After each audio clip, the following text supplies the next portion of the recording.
महर्षि, वो विराट कोहली और अनुष्का आए थे। विराज बैठ प्रसन्न हो। जी अभी ठीक।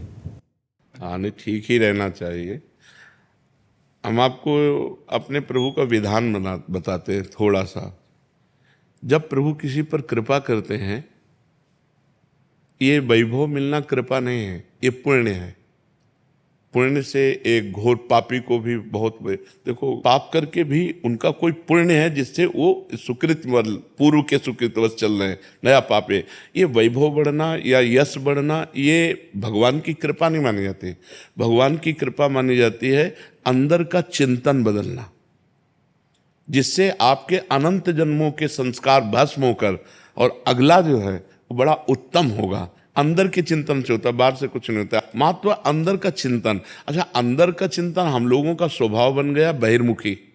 बहिर्मुखी मतलब बाहर, बाहर यश कीर्ति लाभ विजय, इससे हमको सुख मिलता है। अंदर से कोई मतलब नहीं रखता कोई, कोई विरला ही अंदर से।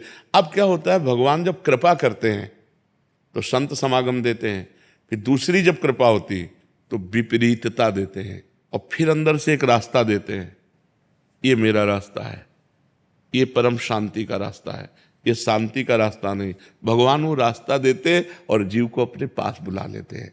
बिना प्रतिकूलता के संसार का राग नष्ट नहीं होता। किसी को भी वैराग्य होता है तो संसार की प्रतिकूलता देखकर वैराग्य होता है। सब कुछ हमारे अनुकूल है तो हम आनंदित होकर उसका भोग करते हैं। जब हमारे ऊपर प्रतिकूलता आती है तब ठेस पहुंचती है कि इतना झूठा संसार, तो अंदर से भगवान रास्ता देते हैं, ये सही है। भगवान बिना प्रतिकूलता के इस संसार को छुड़ाने का कोई भी औषधि नहीं रखी। आज तक जितने बड़े महापुरुष हुए हैं, जिनका जीवन बदला है, उनको प्रतिकूलता का दर्शन करके बदला है।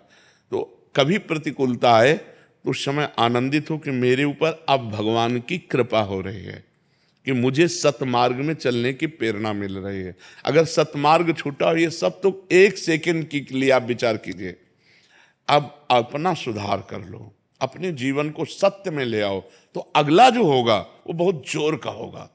चाहे जन्म हो तो श्रीवान कुलवान धनवान वैभव संपन्न ऐसे, और भक्ति की अनुकूलता, भक्ति की अनुकूलता। खास बात श्रीवान धनवान कुलवान नहीं, खास बात भक्ति की अनुकूलता। अगर इस जन्म में भगवत प्राप्ति नहीं हुई तो भगवान श्री कृष्ण ने गीता में कहा है कि मेरे भक्त का नाश नहीं होता, मैं कुलवान धनवान श्रीवानों के कुल में जन्म देता हूं और फिर पुनः भक्ति का माहौल देता हूं, और पूर्व का जो भजन छूटा हुआ हो वहीं से उसको। अब बिल्कुल ऐसे ही रहो जैसे रह रहे हो, बिल्कुल संसारिक बन करके रहो, लेकिन अंदर का चिंतन आपका बदल जाए। अंदर के चिंतन में आपकी यश की भावना न रह जाए, अंदर के चिंतन में आपको धन बढ़ाने की भावना न रह जाए। अंदर का चिंतन हो जाए, प्रभु बहुत जन्म व्यतीत हो गए, अब एक बार आपसे मिलना चाहती हूँ, एक बार आपसे मिलना चाहते हैं प्रभु, मुझे आप चाहिए, अब संसार नहीं। तो बात बन जाएगी, तो बात बन जाएगी। तो इसलिए आनंद पूर्वक भगवान का नाम जप करो, बिल्कुल चिंता मत करो। बाबा, क्या नाम जप से हो जाएगा? पूरा, ये हम अपने जीवन का अनुभव बताते हैं। सांख्य योग और अष्टांग योग और कर्मयोग और भक्ति योग, चारों योगों में प्रवेश रहा है। पहले हम सन्यासी रहे हैं 20 वर्ष सन्यासी रहे काशी विश्वनाथ जी।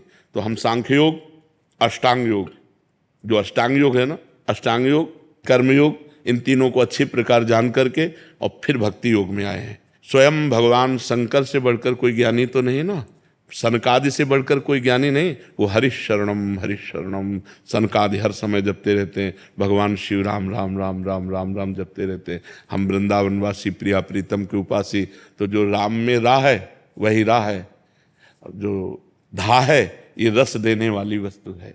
तो हम राधा राधा राधा राधा, मतलब आप ये समझो कि हमारी इतनी तार्किक बुद्धि रही, हमारी श्रद्धालु बुद्धि नहीं रही।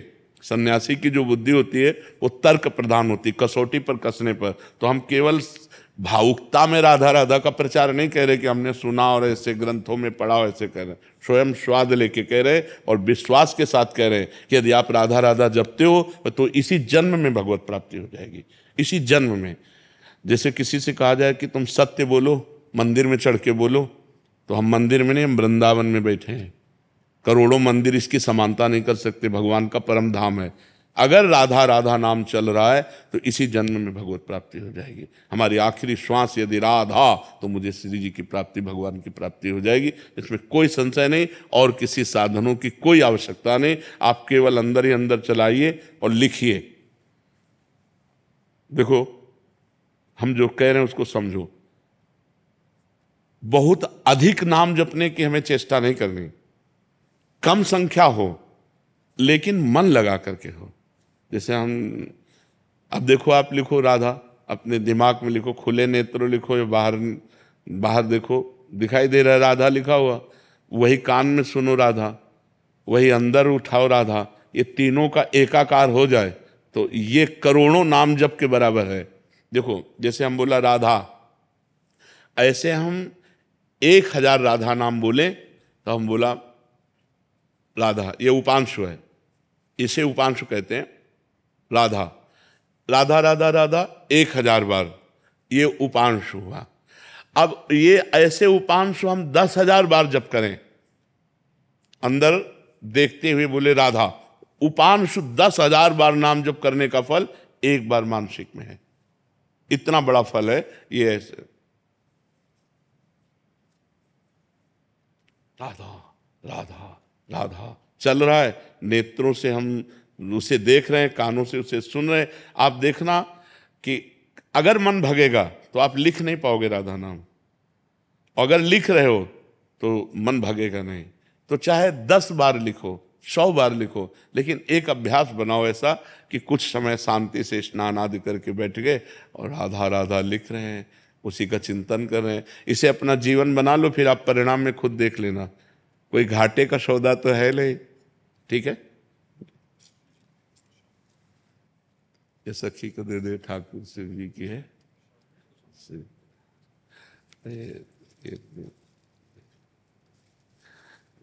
खूब आनंदित रहो, नाम जप करते रहो, प्रसन्न।